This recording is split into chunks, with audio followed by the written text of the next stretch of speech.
Seja bem-vindo. Pronto para mais uma jornada ao desconhecido? Me encantaria saber de onde você está assistindo. Agora, coloque os fones, apague as luzes e tente não deixar o medo tomar conta de você. Tenho um relato difícil para contar e, por segurança, vou manter os nomes e lugares anônimos. Tudo começou em 2018, quando eu achava que estava indo buscar um futuro melhor, mas acabei caindo num pesadelo. Antes disso tudo, eu já tinha tido um parceiro com quem tive um filho. Naquela época, eu tinha apenas 19 anos. Era muito jovem ainda. Como eu tinha me separado do pai do meu menino, comecei a trabalhar para sustentar ele.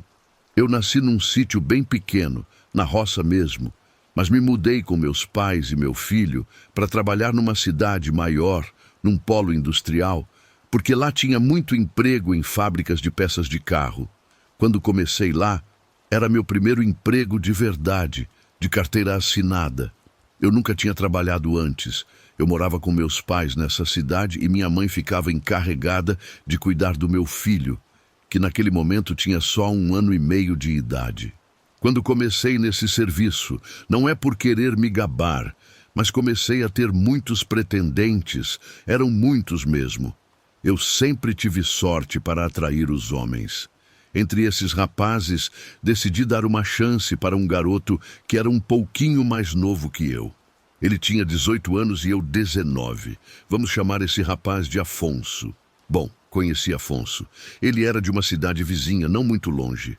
A gente acabou se encontrando ali porque a fábrica contratava muita gente de cidades diferentes da região. A empresa tinha aquele transporte próprio para os funcionários, aquele ônibus fretado que levava a gente todo dia para o serviço e trazia de volta para a porta de casa. Quando comecei meu relacionamento com Afonso, eu não levei a coisa tão a sério. Nunca me imaginei casada com ele, nem planejava me casar tão cedo. Mas, no começo, ele foi ganhando minha confiança e meu carinho. Eu nunca cheguei a amar ele de verdade, mas peguei um certo apego no início porque ele parecia muito atencioso. Ele teve a coragem de vir até a minha casa para conversar seriamente com meus pais, pedir permissão para a gente namorar e teve outros pequenos gestos que achei muito legais, bem diferente dos outros namorados que tive antes. Mas logo percebi que Afonso começou a ficar muito obcecado comigo. Ele já queria que a gente tornasse nossa relação mais séria. Insistia para a gente casar logo, ter mais filhos, essas coisas. Ele me levou para conhecer os pais dele. Por um lado, parecia que ele estava me valorizando. E o que eu mais gostava era que ele aceitava meu filho. Passados uns 2 meses, notei que ele era muito possessivo, ciumento demais. Não gostava que eu tivesse amigos ou falasse com outras pessoas.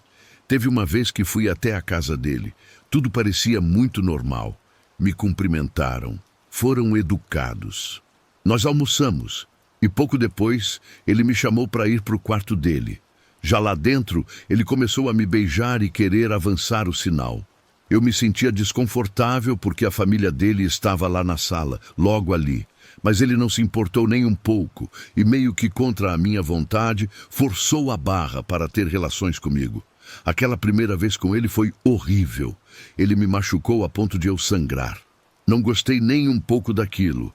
E a partir desse momento, vi que aquele relacionamento não ia acabar bem. Ficamos assim por mais 2 meses.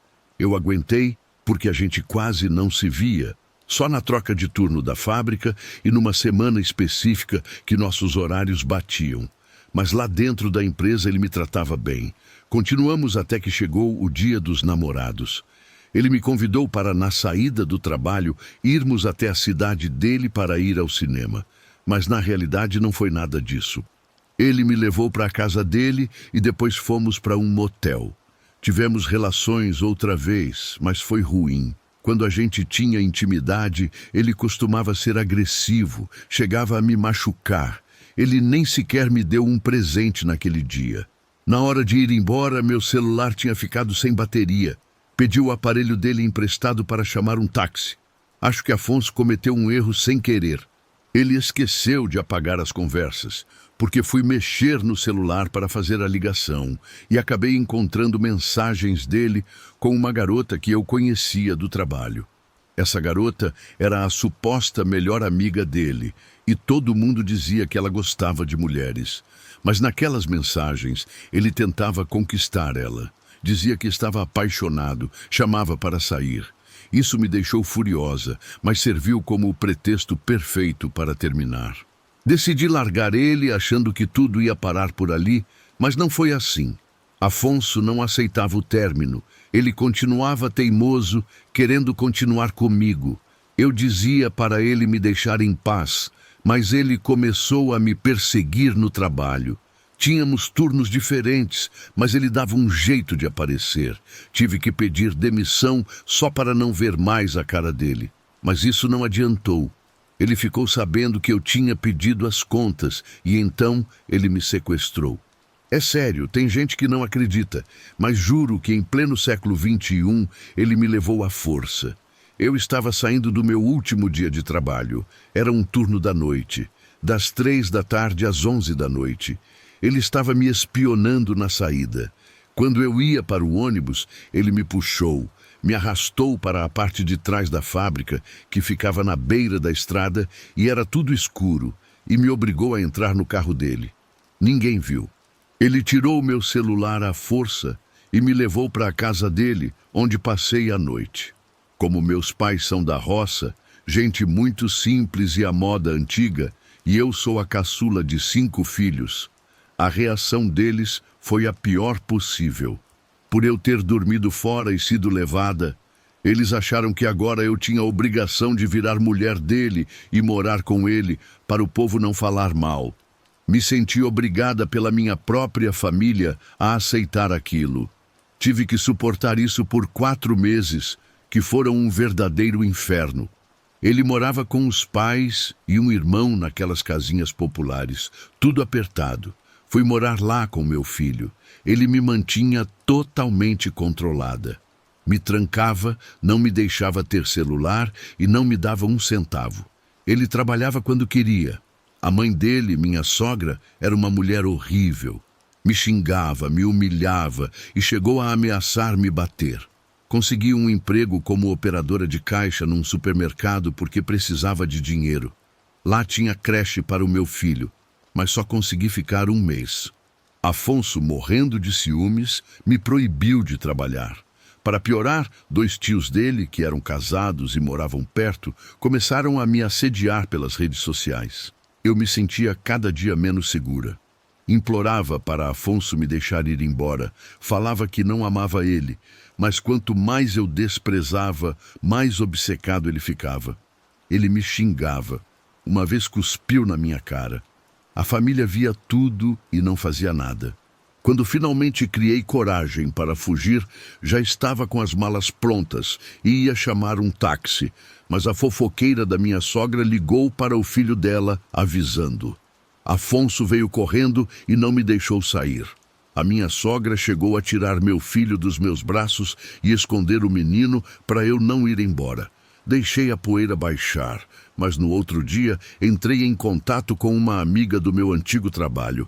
Ela me ajudou e mandou uma viatura da polícia ir até lá. Só com a polícia na porta eu consegui sair daquela casa. Minha amiga me deu abrigo por uns dias e depois voltei para o sítio onde nasci, com meus pais. E graças a Deus, eles me acolheram.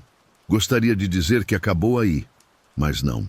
Afonso tinha tirado umas fotos íntimas minhas sem eu ver e ameaçava espalhar tudo na internet se eu não voltasse.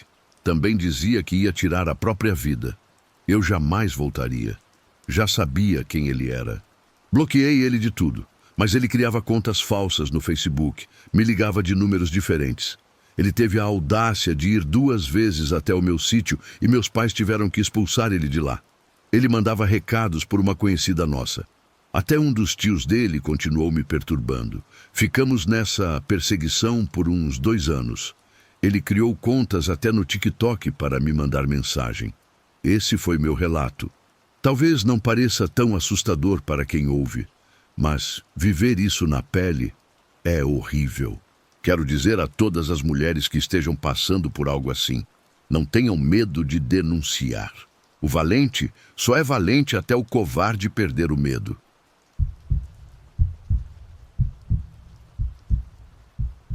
Meu nome é Laura. Se você está ouvindo isso, quero que saiba que hoje já sou maior de idade, mas essa história aconteceu quando eu era menor, e as marcas dela me acompanham até hoje. Vou contar o que aconteceu comigo porque acredito que compartilhar isso pode ajudar outras pessoas a ficarem alertas e evitarem situações parecidas. Tudo começou em 2019, quando eu tinha 16 anos. Meus pais decidiram me tirar do ensino médio regular, onde eu estudava, e me matricularam em um curso profissionalizante de cabeleireiro e estética. Minhas aulas começavam às 4 da tarde e terminavam às 8 da noite. Todo santo dia eu tinha que caminhar uns 15 minutos da minha casa até o curso, e esses minutos eram parte sagrada da minha rotina. Como qualquer adolescente meio rebelde, eu sempre confiava demais em quem não devia. E esse foi exatamente o meu erro. Naquela época, os grupos de Facebook sobre animes estavam bombando e eu adorava esse assunto, então entrei em um. Não sei bem como, mas acabei conhecendo um cara chamado Marcos. Ele tinha 20 anos e morava em uma distância não tão longe, mas levava cerca de 1h30 de transporte. Conversamos por vários meses e achei que ele era um cara legal. Enfim, coisas daquela paixãozinha boba de jovem, quero acreditar. Ele insistia que queria me ver pessoalmente e eu aceitei. Gostava da ideia de sermos amigos. Chegou o dia da gente se ver. Marcos tinha mais ou menos 1,80 m de altura. Tinha a pele bem clara, com algumas marcas de espinha no rosto e era bem magro. Eu, naquela época, media 1,56 m. Nessa nossa primeira vez, quando foi se despedir de mim, ele me pediu em namoro. Não soube como reagir e acabei aceitando. Não sei por que fiz isso. Acho que eu fantasiava demais sobre a atenção que ele me dava. Deixei claro para ele as minhas regras. Não poderia contar nada para os meus pais, porque eles eram a moda antiga, daquele tipo rígido que acha que o primeiro namorado tem que ser aquele com quem você casa. Como eu era muito nova, via Marcos muito pouco, tipo uma vez por semana, e a gente não conversava muito, era mais beijos e conversas curtas. Quando a gente já estava junto há uns 3 meses, ele me convidou para ir na casa dele. A família dele tinha uma casa na mesma cidade onde eu morava e ele disse que a mãe estaria lá e que veríamos um filme. Compramos umas besteiras para comer e quando chegamos, ele abriu o portão e me deixou passar. Assim que entrei, Marcos fechou a porta com força e eu levei um susto. Ele olhou para mim e disse: "Minha mãe saiu." Comecei a tremer na hora, não sabia o que fazer. Ele trancou a porta com a chave e depois entramos na casa. Eu só via como o dia estava escurecendo lá fora. A rua estava deserta e a casa toda fechada. Não tinha ninguém por perto, só um sofá na sala e vários quartos. Em um momento ele disse: "Vamos comer." Abrimos os salgadinhos e ficamos vendo um filme no celular dele. Marcos começou a me beijar e eu, de verdade, fiquei sem reação. De repente baixou as calças e disse: "Sobe aqui. Quando a gente sair, eu compro uma pílula do dia seguinte para você." Fiquei paralisada. Comecei a chorar e disse que eu não queria fazer aquilo. Ele insistia e dizia que eu ia gostar. Estava perdida e pensei comigo mesma que acabaria acontecendo o que ele me obrigasse a fazer, porque meus pais só sabiam que eu estava no curso. Quando o clima ficou tenso, ele se irritou demais e pensei que ia me bater. Mas quando viu que não obedeci, correu para um dos quartos. Começou a chorar alto e a socar a parede. Não sabia o que fazer. Aproveitei o momento e procurei as chaves e saí correndo. Estava tremendo e sem rumo. Eram 8h30. Estava tudo muito escuro e eu não sabia para onde ir. Caminhei um pouco e, de repente, ele me alcançou, me abraçou e começou a pedir desculpas. Disse que esperaria o meu tempo até quando eu quisesse. Disse que falava com ele depois, mas Marcos continuou caminhando ao meu lado até me deixar na porta de casa. Depois disso, terminei com ele, mas Marcos continuava querendo falar comigo por qualquer rede social. Me mandava muitas mensagens, mas justo nessa época minha mãe descobriu que eu tinha faltado aula naquele dia e me deixou de castigo sem telefone. Terminei tudo com o cara, mas ele continuava insistindo. Me afastei e achei que isso resolveria, mas acontece que, um tempo depois, ele começou a me seguir. Ficava esperando do lado de fora da minha casa. E como sabia meus horários, esperava eu sair para o curso e me acompanhava casualmente na rua. Para tentar afastar ele de vez, menti e disse que já tinha outro namorado. Ele ficou com tanta raiva que parou de aparecer por um tempo. Mas aí começou a me mandar mensagens de ódio, dizendo que se eu não voltasse com ele, ele ia se matar, que não sabia viver sem mim.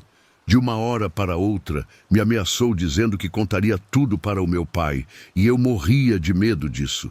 Sabia que meu pai ia me crucificar se descobrisse que eu tinha ido sozinha na casa dele. Então ele usou isso para me forçar a encontrar com ele. Nesse encontro forçado, ele acariciou meu rosto e me beijava, e eu deixava paralisada. Não sabia do que ele era capaz. Disse que a gente ia voltar e aceitei por medo, pela manipulação, sei lá. Finalmente, consegui confiar em uma amiga do curso um tempo depois. E ela me disse para terminar urgentemente e avisar que o denunciaria por assédio a menor.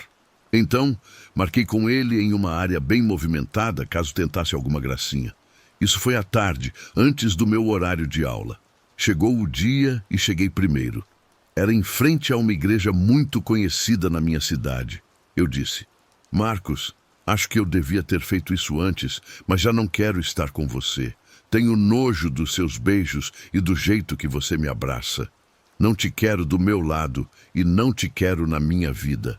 E se você não se afastar de mim, vou te denunciar por assédio e tentativa de abuso. Eu nem sabia de onde saíam aquelas palavras. Minhas mãos estavam geladas. Ele começou a me perguntar o que tinha mudado e de repente começou a falar coisas estranhas. O que ele dizia eram conversas antigas nossas, de quando nos conhecemos, repetindo frases de quando ele era fofo. Mas o mais bizarro é que ele sabia tudo de cor, recitando sem ler nada. Disse que não queria ver a cara dele nunca mais. Ele deu as costas e foi por um lado e eu fui pelo outro. Me senti tão livre, tão tranquila, porque pela primeira vez me sentia forte. Foi aí que escutei ele sussurrar direto no meu ouvido, vindo por trás. Eu não vou deixar você ir tão fácil. Fiquei em choque. Comecei a chorar na hora sem saber o que fazer. Ele me abraçou com muita força, me prendendo, e também estava chorando. Falava no meu ouvido que me amava. Senti que não tinha saída. Fiquei assim uns 6 minutos tentando me soltar, empurrando ele, mas nada. Tinha muita gente passando. Era uma avenida movimentada, mas ninguém fazia nada. Pedi ajuda e ninguém parava.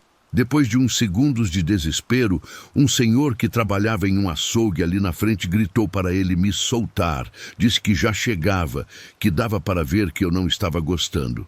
Marcos me soltou. Caminhei rápido e depois corri umas 3 ruas. Quando fui atravessar a rua, olhei para trás e ele estava lá. Ele me alcançou. Agarrou meu braço, limpou as lágrimas dos olhos e com uma cara muito séria me disse: eu sempre consigo o que eu quero. Fiquei em pânico. Vi uma farmácia e entrei correndo. Ele ficou do lado de fora, na calçada da frente, sentado olhando para dentro da loja. Só sorria para mim. As funcionárias da farmácia viram que eu estava perdendo o controle, chorando muito, e perguntaram o que estava acontecendo. Não conhecia elas, mas desabafei. Aquele cara, ele está me perseguindo. Ele ficou lá fora, sem dizer nada, só olhando.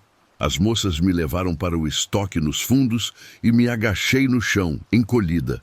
Fechei os olhos. Lá do balcão, de repente, escutei a voz dele.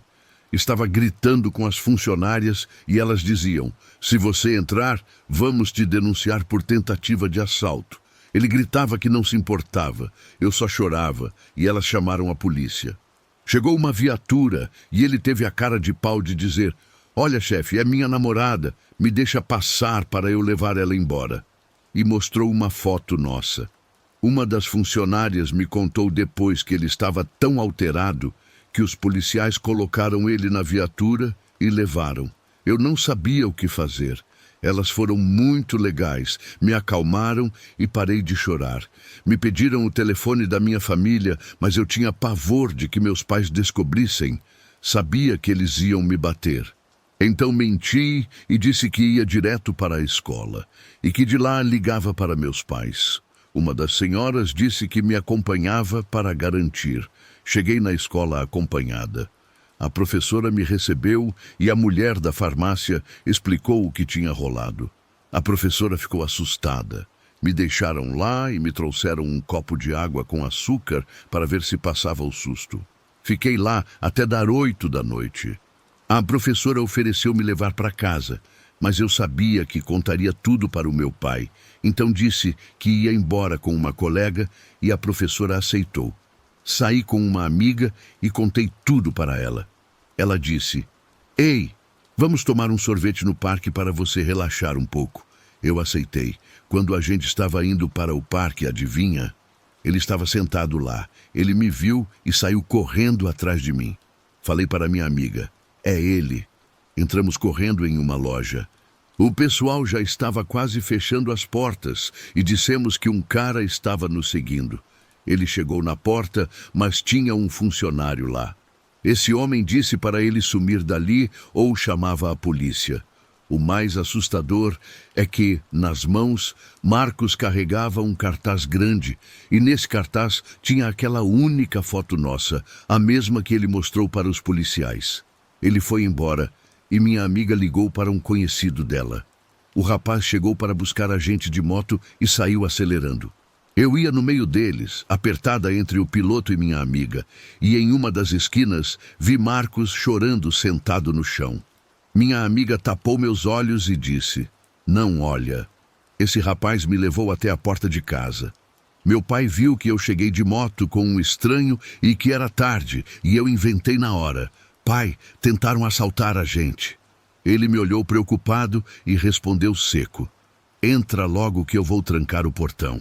Enquanto eu passava pelo portão, olhei rapidamente para o outro lado da rua e vi Marcos caminhando no sentido contrário, indo embora na escuridão. Não sei como ele chegou tão rápido, como conseguiu nos acompanhar. Foi a última vez que o vi pessoalmente. Depois desse dia, ele ainda tentou mandar mensagens, mas eu deletei todas as minhas redes sociais e sumi do mapa.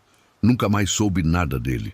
Mas até hoje, se vejo alguém parecido com a silhueta dele na rua, meu coração dispara e minhas mãos suam. Fiquei com um trauma real disso tudo. Essa é a minha história. Hoje tenho 22 anos e não vou mentir.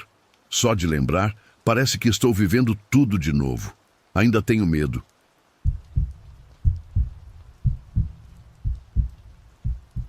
Tudo começou quando fiz 16 anos.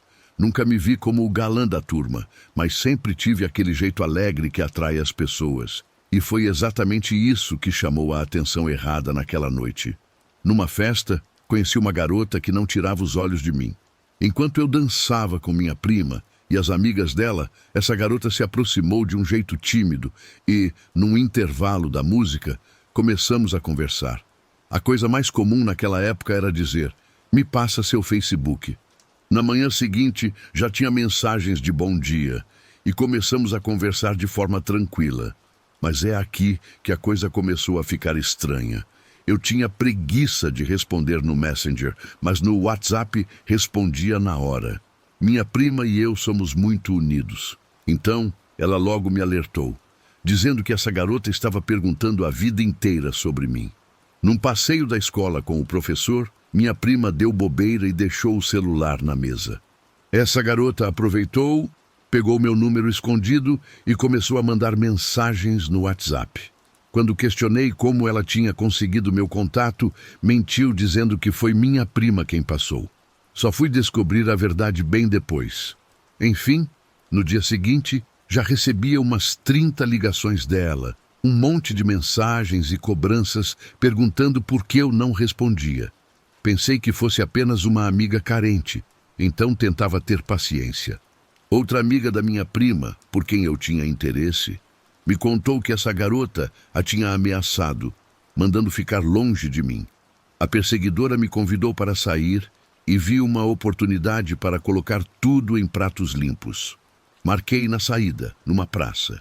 Quando chegamos, ela estava parada esperando. Me cumprimentou e correu na minha direção, me entregando uma carta com vários "te amo" escritos. Expliquei que não sentia a mesma coisa, e ela disse: "Olha o meu caderno." A capa estava forrada com fotos minhas impressas das redes sociais e outras onde apareciam minhas amigas. Só que ela tinha recortado as meninas e, em outras fotos, tinha feito montagens grosseiras se colocando no lugar delas. Me senti muito estranho. Medo não era bem a palavra, mas fiquei muito desconcertado. Comi rápido e dei um jeito de ir embora, fingindo que recebi uma ligação de um amigo. No caminho de volta para casa, aquela sensação ruim continuou. Os dias passaram e ela continuava igual, ligando sem parar. Na escola, Gabriel, um amigo meu, contou que estava conversando com alguém na internet e, para minha surpresa, era ela. Tinha se aproximado dele só para arrancar informações sobre mim. Na saída da aula, ela começou a me esperar no portão. Consegui escapar umas 2 vezes por outra saída, mas na terceira ela me viu, porque a cada dia ficava mais perto da grade. Já sabia onde eu estudava, meus horários e com quem eu andava. Mandou mensagens até para minhas melhores amigas daquela época. Numa saída com a galera, daquelas para jogar uma bola numa quadra perto de casa, estávamos jogando, e de longe a vi sentada num banco com aquele cabelo longo preto e um sorriso estranho. Ela me seguiu até em casa depois disso, durante um mês desse sufoco, me sentindo vigiado o tempo todo. Conversei com Gabriel, que sugeriu que eu partisse para a ignorância. Mas sou muito tranquilo e sempre evito resolver problemas na base da grosseria. A gota d'água foi durante uma prova final de matemática. Precisava da nota para passar de ano.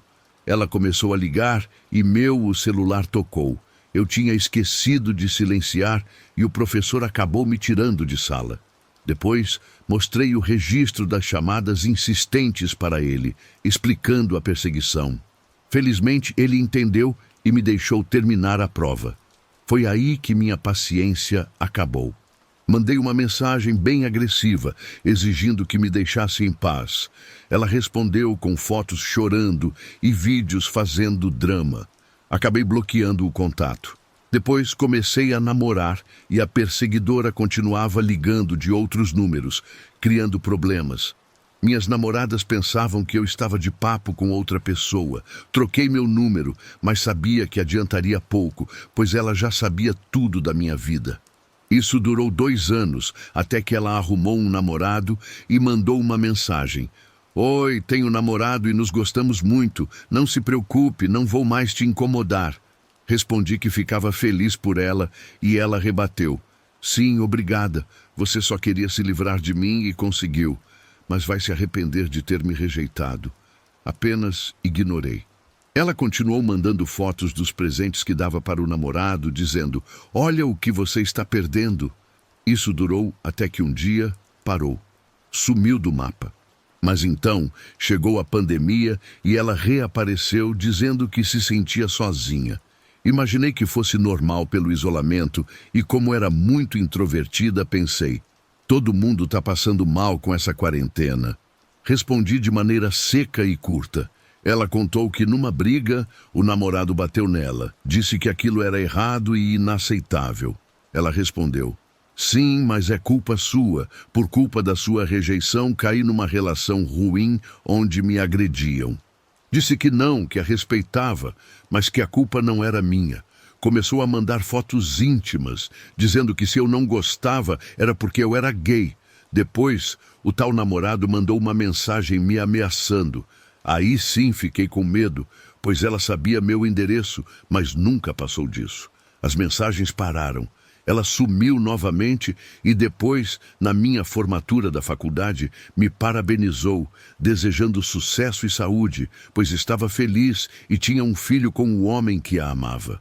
Depois me bloqueou. Mas antes disso, mandou uma foto completamente nua no espelho com a legenda: "Cada cicatriz que meu parceiro me deixa é culpa sua. Adeus." E aí o bloqueio foi definitivo. Sinceramente, espero que ela esteja bem e tenha buscado ajuda. Em algum momento, tentou me chantagear, dizendo que tinha sido internada numa clínica psiquiátrica por minha culpa. Não sei se era verdade ou mais uma manipulação. Eu só tentava seguir minha vida, embora sentisse uma estranheza muito grande com tudo isso.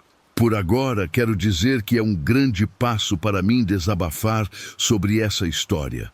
Nós, homens, também sofremos assédio, mas muitas vezes ficamos calados por medo ou vergonha. Meus amigos zombavam de mim na época. Minhas amigas me olhavam feio quando viam que eu a ignorava, achando que eu era o vilão.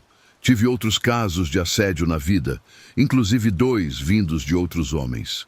Enfim, obrigado por me escutar.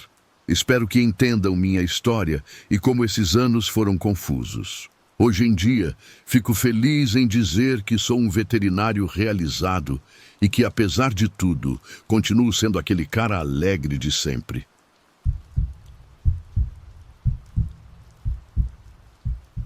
Antes de começar a contar essa história, preciso deixar bem claro para todos vocês que tenho plena noção de que meus atos foram errados e o arrependimento me consome todos os dias. Isso aconteceu no meio de 2015. Eu tinha 23 anos e tinha acabado de entrar para trabalhar num supermercado grande aqui da região. Meu perfil é aquele típico cara meio perdedor que quase nunca teve namoradas. Eu estava trabalhando no caixa, passando as compras, quando essa menina entrou com a família dela. Lembro que ela vestia um conjuntinho jeans e me pareceu uma menina muito linda, daquelas que você pensa: essa menina, quando crescer, vai dar trabalho, vai ser muito gata. No dia seguinte, caiu para mim atender ela de novo. Ela estava de pijama e parecia uma boneca. Num certo dia, tomei coragem para falar com ela. Fiz uma piadinha boba. Achei que ela ia estranhar e me deixar no vácuo. Mas, para minha surpresa, ela riu e entrou na brincadeira. A partir daí, ela ia comprar lá com mais frequência e sempre escolhia passar no meu caixa. A gente ficava um tempinho conversando ali. Se eu não estivesse atendendo ninguém, ela me procurava para bater papo. Como eu adorava a risada dela, tão meiga. Na verdade, ela era uma menina muito doce e gentil, daquelas que não negam um sorriso para ninguém. Comecei a chamar ela de Pequena. Numa ocasião, ela foi com o uniforme do colégio. Ela parecia ainda mais criança com aquele uniforme. Foi quando fiquei sabendo que ela só tinha 12 anos. Eu jurava que ela fosse mais velha, tipo uns 14 ou 15. Sei que não é desculpa, já que mesmo se fosse verdade que ela tivesse essa idade, não muda o fato de que ainda assim era menor. Um dia, a gente estava conversando no caixa e por um momento as nossas mãos se encostaram na hora do troco. Lembro de ter sentido uma coisa muito boa, enquanto ela me dava aquele sorriso doce. Depois, caí na real da situação e, bem disfarçadamente, tirei minha mão. Quando cheguei em casa, enquanto esquentava a água para o café, coloquei minha mão perto da boca do fogão acesa para me castigar por ter sentido aquilo. Como ela morava perto, a família ficou sabendo que eu falava com ela, já que os vizinhos fofoqueiros também viam a gente. Ela chegou perto de mim e disse: "Sabe de uma coisa? Minha mãe quer que eu pare de falar com você, mas eu não ligo. Você sempre vai ser meu amigo." Me deu muita ternura ouvir aquilo, mas eu disse para ela não se meter em confusão, que era melhor obedecer à mãe. Nisso, meu chefe também me chamou num canto e disse para eu tomar cuidado, porque os vizinhos já tinham ido reclamar com ele para eu me controlar, que não era certo eu falar daquele jeito com uma criança e que contariam para a mãe dela. Várias vezes vinham falar comigo, dizendo que pegava muito mal eu ficar de papo com ela. Eu dizia para eles que não me importava, que eu esperaria ela crescer. Minha lógica era que seria como namorar uma garota que quisesse esperar até o casamento. Então, eu podia esperar o tempo que fosse. De repente, a pequena parou de falar comigo de um dia para o outro. Eu só dava oi e ela não me respondia, só desviava o olhar. Imaginei que já tinham dado uma bronca nela. Numa noite em que ela foi no mercado, cumprimentei. De novo, ela não me respondeu e olhou para o lado. Enquanto eu passava as compras dela, perguntei: como foi no seu aniversário? Tinha sido o aniversário dela há pouco tempo. Assustada, ela se virou para me olhar, ficou vermelha, levou as mãos no rosto e começou a rir de vergonha. Ela começou a me contar tudo o que fez na festinha. Ali vi que ela não estava brava comigo e que continuava sendo a mesma menina doce que conheci, minha pequena. Infelizmente, ela parou de falar comigo outra vez.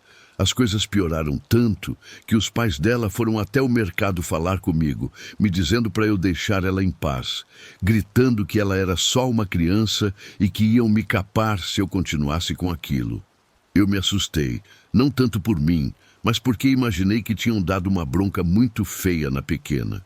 Quis falar com ela para pedir desculpas, mas não consegui.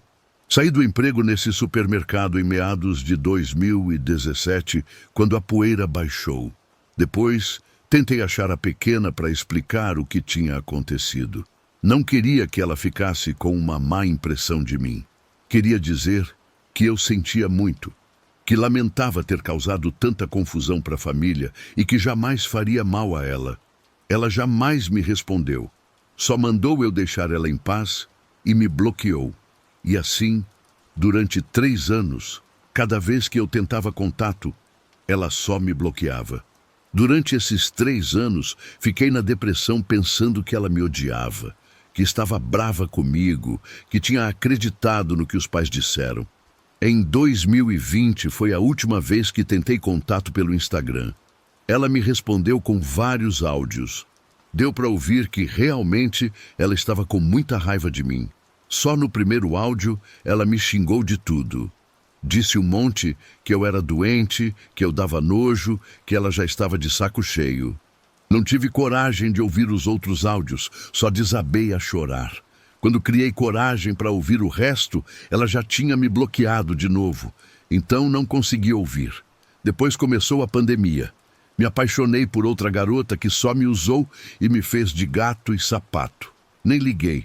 Achei que era o castigo que eu merecia pelo que fiz com a pequena. Pelo menos serviu para tirar ela um pouco da minha cabeça. Em janeiro de 2022 foi a última vez que a vi pessoalmente. Ela ia caminhando na rua com os irmãos e todos ficaram me encarando com ódio. Fingi que não vi eles e segui meu rumo. Até hoje guardo um colar com a letra P que eu ia dar de presente para ela quando ainda trabalhava no mercado. Ela não aceitou na época, mas eu guardei e às vezes coloco ele quando sinto que estou ficando obcecado por alguma garota, para me lembrar que isso não pode acontecer de novo. Seu sofrimento não vai ser em vão, pequeninha.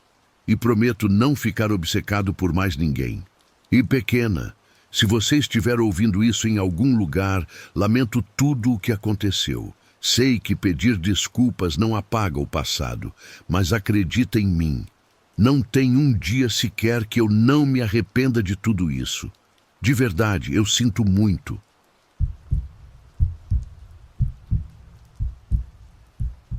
Prefiro não revelar meu nome verdadeiro e vou alterar os nomes para contar minha história. É um relato recente, mas as marcas que esse namoro deixou parecem que vão durar uma vida inteira. Vamos dizer que meu nome é Valéria.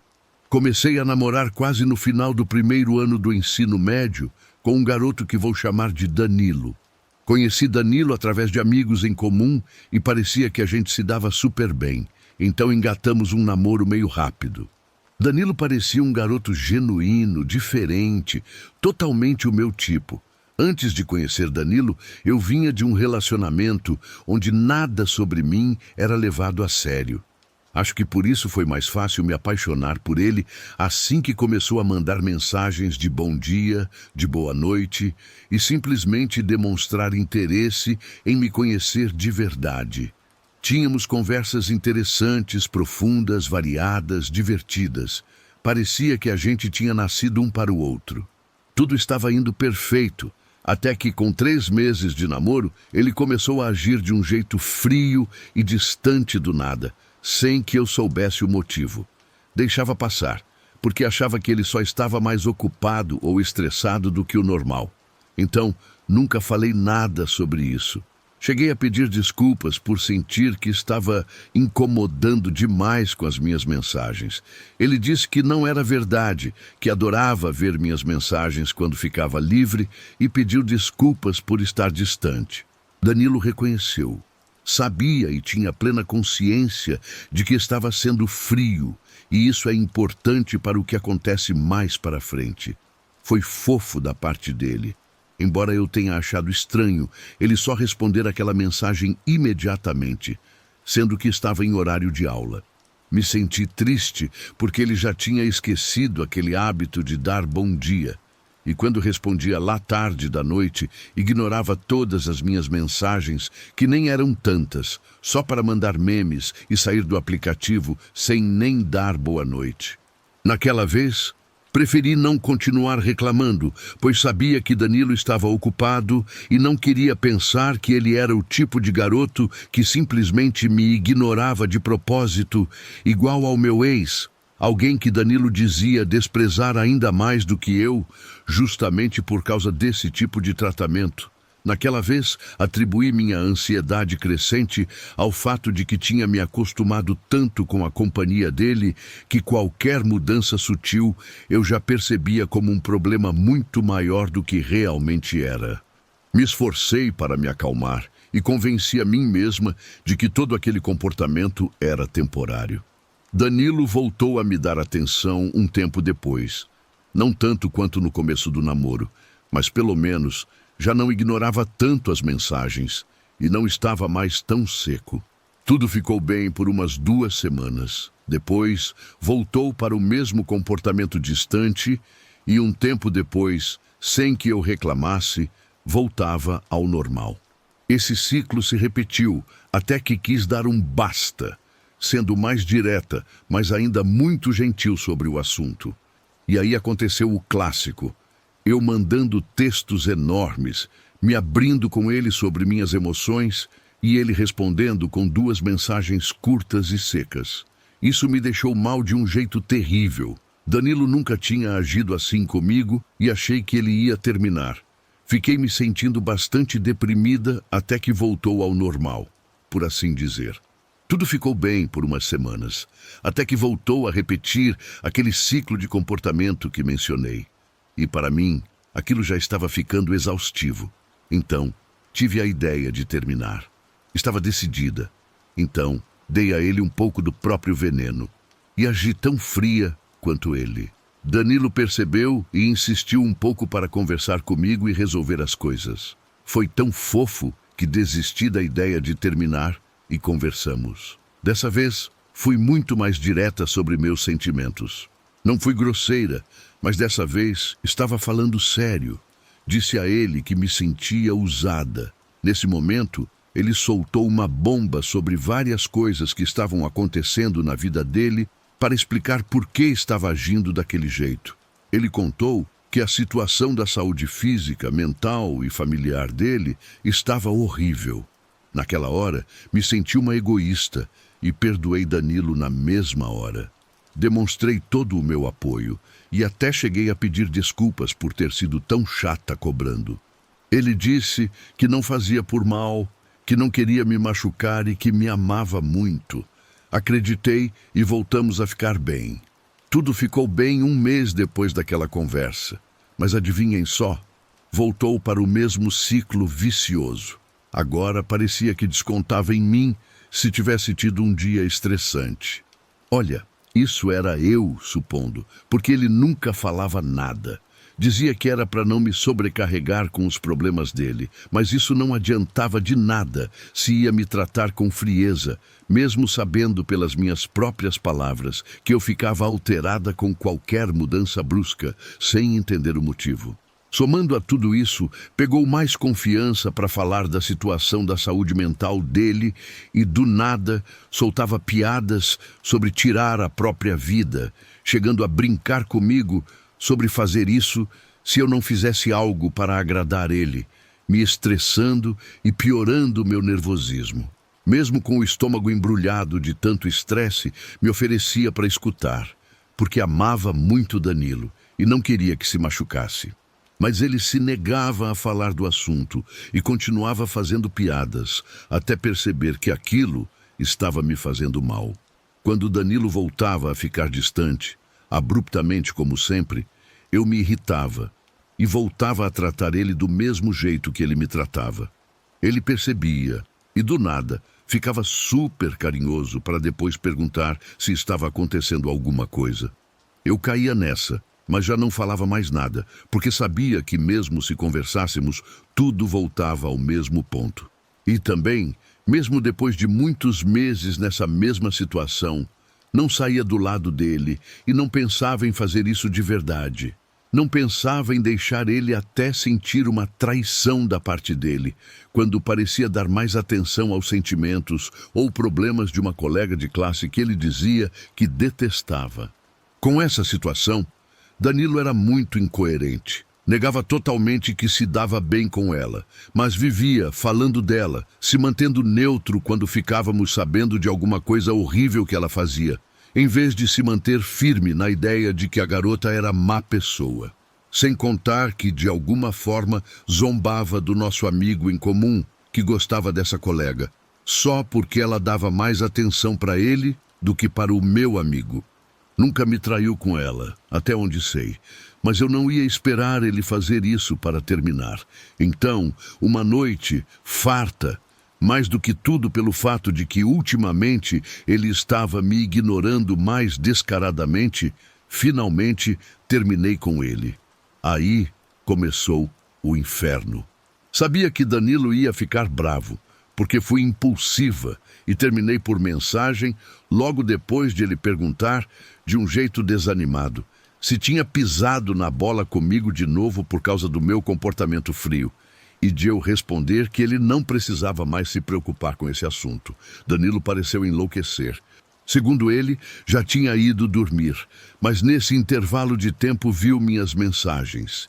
E como não teve resposta da minha parte, porque as notificações não chegavam para mim a certa hora da noite, mandou áudios para uma das minhas melhores amigas, chorando, se justificando com ela como se fossem amigos íntimos, obviamente tentando fazer ela pensar que eu estava louca, que era inconsciente do que estava fazendo, porque ele sempre foi bom.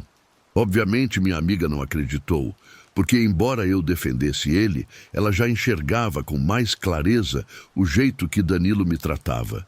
Não tive estômago para ouvir os áudios de resposta dele, então só transcrevi e vi com horror o que dizia.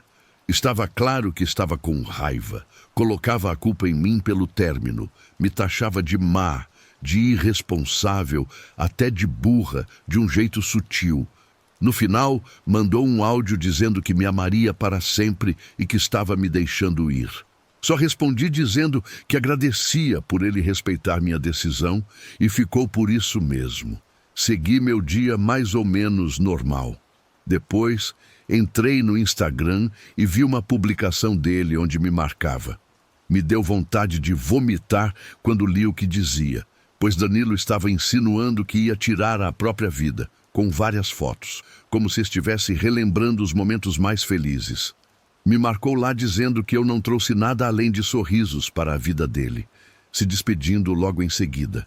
Cara, te juro que lembrar disso ainda me dá aquela sensação horrível de um nó no estômago. Naquele momento entrei em pânico e falei com meus amigos contando sobre isso. Eles disseram que tinham recebido uma mensagem de Danilo se despedindo e agradecendo pela amizade. Um dos meus amigos, que também era amigo de Danilo, disse que tinha visto aquilo primeiro e decidiu falar com ele para ver se estava bem. E ele estava, mas já fazia um bom tempo. E meus outros amigos tinham recebido essas mensagens de despedida mais recentemente. Então, não conseguia parar de chorar de medo pelo que ele poderia fazer contra si mesmo. Mais tarde, quando minha mãe chegou do trabalho, ela mostrou que Danilo também tinha mandado uma mensagem de despedida para ela. Aquela noite não dormi. Nos meus pesadelos, tudo que aparecia era o texto daquela maldita publicação e não conseguia fazer nada além de tremer de medo. No dia seguinte, depois de todo aquele caos, me senti completamente debilitada, sem conseguir dormir, sem conseguir comer. Não sabia o que tinha acontecido com ele, mas também não queria checar o Instagram. Por alguma razão, senti um pavor profundo de sequer ver o ícone daquele aplicativo no meu celular. Nesse mesmo dia, recebi uma mensagem dele sugerindo que algum dia a gente pudesse se ver pessoalmente para que pudesse me entregar uns presentes que nunca conseguiu dar e para falar melhor do assunto cara a cara. Aceitei, mas disse que precisava de tempo. Não dei muita importância para aquilo, mas finalmente consegui respirar aliviada ao saber que Danilo não tinha se machucado, como deu a entender na publicação. Dias depois, voltei a entrar no Instagram e postei uma nota à tarde. Saí do aplicativo e quase no mesmo instante ele respondeu à minha nota mandando um e-mail com um arquivo anexo que queria que eu lesse. Óbvio, não vi a mensagem e não dei mais atenção. Depois, no terreno que ficava atrás de onde eu morava, aconteceu um incêndio que quase chegou até onde eu estava. Por sorte, nada foi danificado e ficou só no susto. Mas 2 dias depois, aconteceu uma coincidência que me alarmou bastante, pois Danilo voltou a escrever dizendo: "Do nada, que das cinzas nasce um pasto lindo. Não estou dizendo que foi ele quem colocou fogo no terreno, mas nossa, aquilo me assustou. Pois o incêndio tinha começado do nada e casualmente foi muito perto do meu quintal." Danilo continuou mandando mensagens aleatórias depois, respondendo minhas notas e tudo mais. Depois, um dia, escreveu insistindo para que eu lesse aquele tal texto que tinha mandado dias antes. Eu, farta, acabei lendo. Aquele texto falava sobre a perspectiva que ele tinha do relacionamento. Ali não estava sendo tão gentil, mas também não estava sendo grosseiro. Me incomodaram algumas coisas que escreveu, mas depois suavizou, me fazendo sentir menos raiva. Conversamos e tudo ficou bem. Aparentemente, Danilo se desculpou com sinceridade pelo dano que tinha me causado. Fiquei aliviada e até chorei horrores, acreditando que ele, na verdade, era um bom garoto. Depois continuou mandando mensagens de um jeito amável e voltou a mandar outro arquivo de texto, dizendo para eu não responder de imediato. Demorei um pouco para abrir e ler, mas quando finalmente abri, percebi que mais do que uma carta, era uma espécie de diário pessoal sobre o que acontecia depois do término. Tive muito medo de ler e topar com textos de Danilo sobre se machucar ou querer fazer isso. E sim, mais ou menos encontrei isso. Falava do quanto estava deprimido pela minha partida, do quanto estava chateado comigo. Jogava a culpa em mim quase todos os dias e só em alguns reconhecia os erros dele, embora depois invertesse o jogo e me culpasse de novo. Ao terminar de ler, respondi esclarecendo de novo as mesmas coisas que a gente já tinha esclarecido antes, porque parecia que com aquelas notas ele não me entendeu. Não quis me escutar de verdade, ou pior ainda, que as desculpas dele não foram sinceras. Voltamos a conversar, ficou tudo claro, entre aspas, deixamos por isso mesmo, e depois ele voltou a mandar outro texto longo e um áudio que escutei depois. Era ele chorando, respondendo a um ponto que eu tinha escrito na minha resposta ao texto dele.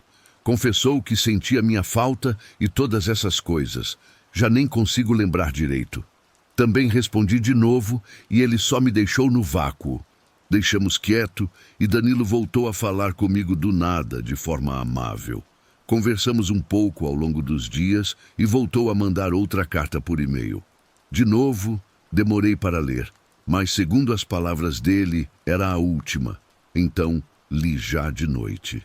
Aquela maldita carta foi meu ponto de quebra. Primeiro admitiu que tinha me ignorado de propósito e que sabia que tinha feito isso, que nisso ele estava errado. Mas depois continuou me culpando e me culpando, dizendo que manchei o nome dele por contar para as minhas amigas a minha versão da história, falando o quão mal Danilo tinha agido em vez de falar para ele. Me chamou de imatura, insolente e me ridicularizou dizendo que eu era masoquista. Me fez parecer uma carente de atenção por curtir memes no Instagram sobre minhas inseguranças e principalmente por fazer memes na minha conta pessoal do TikTok sobre a situação, mesmo sem mencionar ele diretamente. Esse apontamento não foi justo, pois ele fazia algo parecido, mas com textos no Instagram. No entanto, as coisas pelas quais Danilo me culpava eram tantas que desabei, por assim dizer. Danilo fez ele mesmo parecer um santo, que apesar de todo o mal que uma mulher tão malvada como eu fez, continuaria estando lá por ela, para ajudar e zelar pelo bem-estar dela. Pensei nisso a madrugada toda e me convenci completamente de que eu era a vilã, a louca e tudo aquilo que ele disse. Meu estresse, as emoções misturadas e a culpa enorme fizeram eu perder a noção. Então pedi desculpas e pensei em tirar minha própria vida. Minha mãe, ao ficar sabendo, me fez bloquear Danilo no WhatsApp. E assim fiz. Mas ela, antes de me fazer bloquear, mandou uma mensagem dizendo que eu não ia poder falar com ele porque precisava de terapia psicológica. Não bloqueei Danilo no Instagram, mas desinstalei o aplicativo num impulso de terror. Comecei a fazer terapia e assim passei um tempo descansando um pouco, me concentrando na escola e em projetos finais. Foi por isso que um dia revisei meu e-mail para mandar um trabalho para um professor. Aí vi que Danilo tinha mandado um e-mail me procurando justo no dia seguinte à minha tentativa de suicídio. Escreveu que se sentia muito mal, que ele era o vilão, na verdade, por ter me machucado, que meu silêncio para ele era asfixiante, que ia investigar por conta própria o que tinha acontecido comigo. Por sorte, não escreveu nada mais que piorasse minha situação. Então respondi amavelmente que ele não devia se culpar, e ficou por isso mesmo. Até uns dias depois, ele ficando mais sério, mandando mais arquivos de texto através de um amigo em comum. Não quis ler, pois ainda estava bastante assustada com ele. Semanas depois, saí com esse amigo em comum, não num encontro romântico, mas como amigos, pois ele conhecia Danilo e, além disso, também sentia falta da ex dele. Conversamos sobre tudo o que estava acontecendo comigo em relação a ele e fiquei sabendo de mais incoerências de Danilo. Ao estarmos juntos, meu amigo e eu tiramos fotos e decidi postar no Instagram, voltando a instalar o aplicativo para subir nos stories. Poucos minutos depois, ele voltou a mandar mensagem se desculpando, mandando os arquivos pelo nosso amigo. Ignorei até o dia seguinte, quando voltou a mandar mensagem através do nosso amigo em comum, que eu tinha visto no dia anterior, dizendo que já tinha deixado de me seguir, insistindo para que eu lesse os textos dele também. Minha raiva venceu o medo e decidi ver o que tanto tinha mandado. Aí vi todo o registro de mensagens que mandou depois daquela minha tentativa de suicídio. Ele me procurava, me ligou, mandava coisas dizendo que me amava, se desculpava. Logo depois entrava em raiva e jogava a culpa de tudo em mim. Outra vez, disse que eu estava fazendo as coisas errado, que estava farto da minha falta de comunicação, mesmo tendo consciência de que tive uma tentativa de suicídio. Me acusou de ser uma péssima namorada por ter uns esquemas fictícios, embora isso nem fosse verdade. Sim, costumava ter esses esquemas antes de conhecer Danilo, mas Danilo era meu tudo e nunca coloquei um personagem fictício acima dele. Eu estava muito chateada, então só respondi de forma cortante às últimas mensagens onde já tinha mandado os arquivos pelo nosso amigo. Danilo voltou a perguntar se eu ia ler. E fui sincera, dizendo que ainda não estava nada estável. Danilo pareceu entender e voltou a se desculpar. Se desculpou pelas feridas no meu braço, por não ser meu namorado e por ter me machucado. Não mencionou nada sobre as mensagens anteriores, mas foi muito gentil conversando comigo. Até mandou um áudio normal. Sinceramente, me fez sentir falta dele. Parecia que tinha voltado a ser aquele garoto doce que eu conhecia. Até chorei e considerei ver ele logo para a gente se reconciliar.